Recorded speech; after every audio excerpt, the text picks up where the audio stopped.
Well, last time we were looking at the Great Awakening, arguably one of the most important events in the history of North America.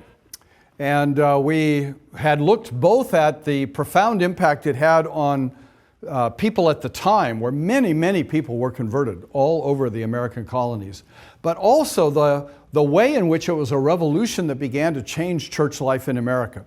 Not everyone recognized that huge change immediately, of course, but there are unintended consequences of actions. I don't think Edwards or even Whitefield really intended to undermine the standing order of the congregational way in New England, to undermine the parish system or the authority of ministers. But it really began the ball rolling that would lead to what has been described as the triumph of the laity in America.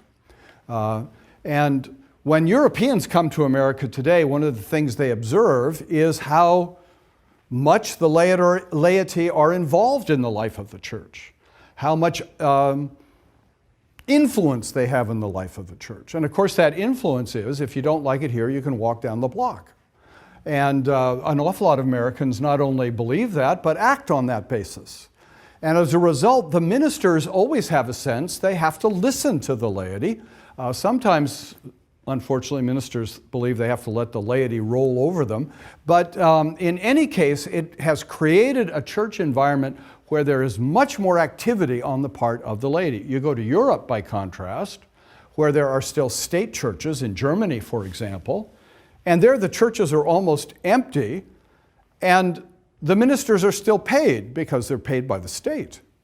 And so the entrepreneurial spirit of America, both for better and for worse, because it has both sides to it, really triumphed, and that whole direction was set in motion by what happened in the Great Awakening.